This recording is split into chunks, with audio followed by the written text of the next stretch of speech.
제40장.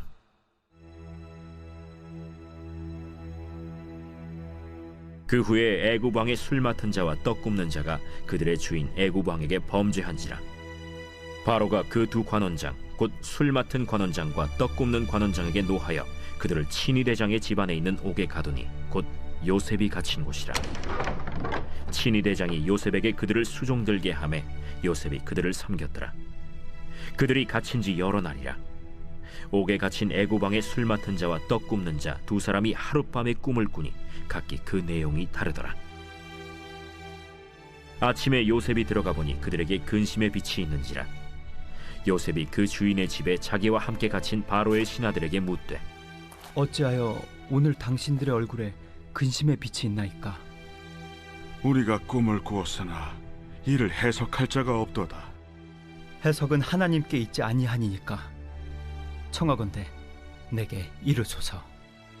술 맡은 관원장이 그의 꿈을 요셉에게 말하여 이르되, 내가 꿈에 보니 내 앞에 포도나무가 있는데 그 나무에 세 가지가 있고 싹이 나서 꽃이 피고 포도송이가 익었고 내 손에 바로의 잔이 있기로 내가 포도를 따서 그 즙을 바로의 잔에 짜서 그 잔을 바로의 손에 들여놓으라. 그 해석이 이러하니 세 가지는 사흘이라. 지금부터 사흘 안에 바로가 당신의 머리를 들고 당신의 전직을 회복시키리니 당신이 그 전에 술 맡은 자가 되었을 때 하던 것 같이 바로의 잔을 그의 손에 드리게 되리이다. 당신이 잘 되시거든 나를 생각하고 내게 은혜를 베풀어서 내 사정을 바로에게 아뢰어 이 집에서 나를 건져주소서. 나는 히브리 땅에서 끌려온 자요 여기서도 옥에 갇힐 일은 행하지 아니하였나이다. 떡 굽는 관원장이 그 해석이 좋은 것을 보고 요셉에게 이르되, 나도 꿈에 보니 흰떡 세 광주리가 내 머리에 있고 맨 윗광주리에 바로를 위하여 만든 각종 구운 음식이 있는데 새들이 내 머리의 광주리에서 그것을 먹더라. 그 해석은 이러하니 새 광주리는 사흘이라. 지금부터 사흘 안에 바로가 당신의 머리를 들고 당신을 나무에 달리니 새들이 당신의 고기를 뜯어 먹으리이다. 하더니 제3일은 바로의 생일이라. 바로가 그의 모든 신하를 위하여 잔치를 베풀 때에 술 맡은 관원장과 떡 굽는 관원장에게 그의 신하들 중에 머리를 들게 하니라. 바로의 술 맡은 관원장은 전직을 회복하매 그가 잔을 바로의 손에 받들어 드렸고 떡 굽는 관원장은 매달리니 요셉이 그들에게 해석함과 같이 되었으나 술 맡은 관원장이 요셉을 기억하지 못하고 그를 잊었더라. 매일 성경과 함께하는 아름빛 교회의 바이블 키트 시간입니다. 오늘 우리가 다룰 창세기 40장의 말씀을 통해 신앙인이 하나님의 계획에 어떻게 반응할 수 있는가에 대해 다루어보고자 합니다. 오늘 본문의 전후 맥락을 보자면 39장에서 요셉은 파라오의 친위대장인 보디발의 집에 팔려갑니다. 요셉이 보디발의 집을 섬기는데 하나님이 함께 계십니다. 하나님께서 요셉을 위해서 보디발의 집이 잘되게 해주십니다.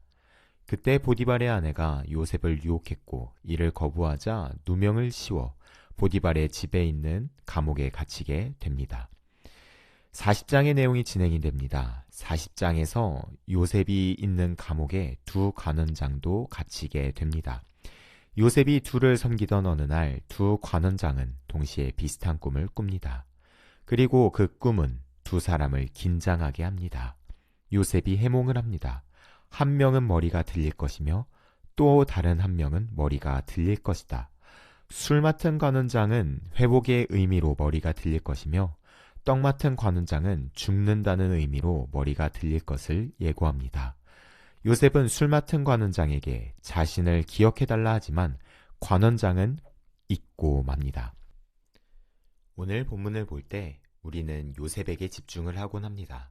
그러나 조금 더 큰 맥락을 생각해 봤을 때 우린 야곱의 시점에서도 생각해 볼 만한 여지가 있습니다. 우선 야곱은 이스라엘의 이름을 간직한 채 살아갑니다.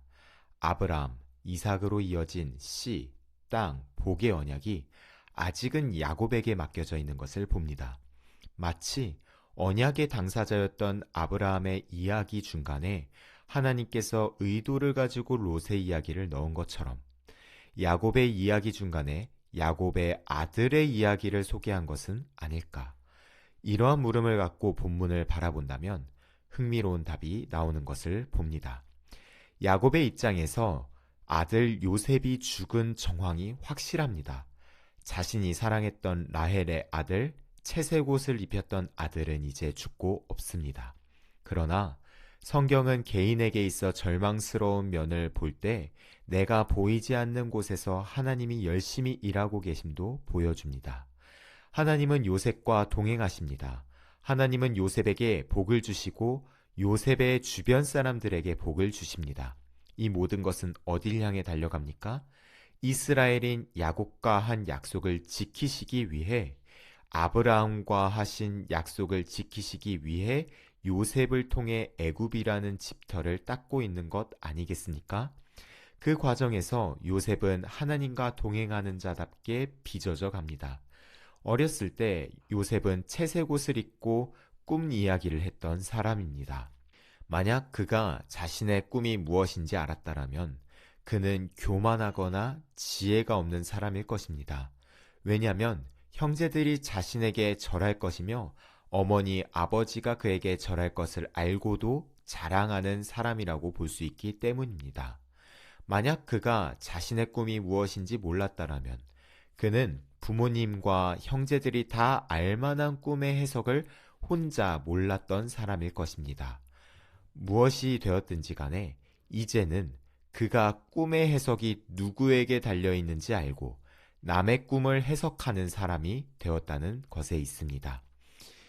겸손하게 해석의 결과가 하나님께 있음을 밝힙니다. 지혜가 생겼습니다. 야곱의 입장에서는 아들이 죽었고 모든 소망은 끊겼습니다. 그러나 보이지 않는 곳에서는 오히려 요셉이 지혜롭게 되고 겸손케 되며 하나님의 타이밍에 맞게 이스라엘의 씨가 번성할 환경이 만들어져 가고 있습니다. 요셉 역시 술 맡은 관원장에게 부탁을 했으나 2년의 시간 동안 아무것도 보이지 않는 끊김의 시간을 보낼 것입니다.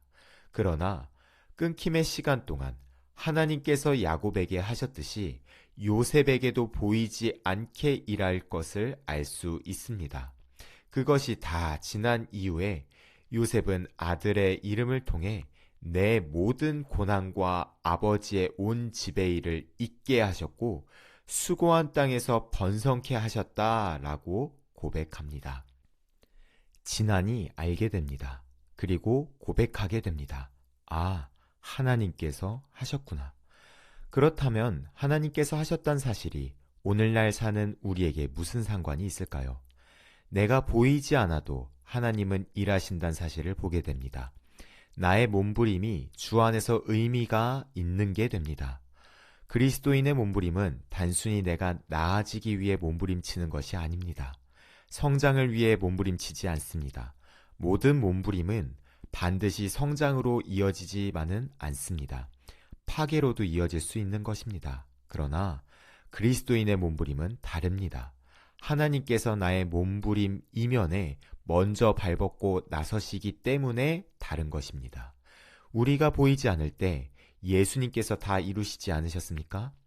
다 이루시고 대가를 요구하지 아니하신 채로 우리에게 베푸시지 않으셨습니까? 구원을 이루시고 견실히 구원의 여정을 이끄시는 주께서 우리의 인생을 지도하시고 보이지 않는 곳에서 일하십니다. 그렇기 때문에 우리의 몸부림이 의미가 있는 것입니다. 말씀을 정리하겠습니다. 야곱이 자기 자녀가 죽었다고 생각했을 때 하나님께서는 요셉을 통해 애굽에서 이스라엘의 보금자리를 예비하시고 있으셨습니다. 내 인생 감옥에서 끝인가?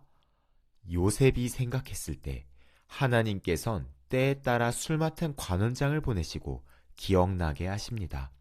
우리 인생에서 끝났다 여기는 지점, 마주하기 싫고 도망치고 싶은 지점에서도 하나님은 보이지 않는 곳에서 일하십니다. 그 하나님은 미쁘십니다. 오늘 하나님을 붙잡고 각자의 자리에서 치는 몸부림이 주 안에서 사용받음을 믿고 의지하는 하루가 되었으면 좋겠습니다. 기도하겠습니다. 우리의 인생을 세심하게 지도하시는 하나님을 찬양합니다. 주님은 주님께서 원하시고 기뻐하시는 뜻에 따라 세상 만물을 다스리시는 분이심을 인정합니다. 그렇게 위대하신 하나님께서 우리를 건지시기로 예정하사 예수 그리스도로 말미암아 우리를 아들 삼아 주시니 감사합니다. 우리의 인생도 야곱처럼 요셉처럼 뚝 끊긴 것만 같은 때가 있음을 고백합니다. 우리는 끊겼다고 보지만 하나님께선 보이지 않는 곳에서 일하심을 봅니다. 마주하기도 싫고 도망치고 싶은 그 지점에서 미쁘신 하나님을 의지하기 원합니다. 나의 몸부림이 주 안에서 헛된 것이 아님을 믿고 오늘 하루도 견실히 이끄시는 성령님을 의지하여 나아가게 하소서. 오늘도 주님께 우리의 인생을 의탁합니다. 이 모든 것 예수님의 이름으로 기도드립니다. 아멘.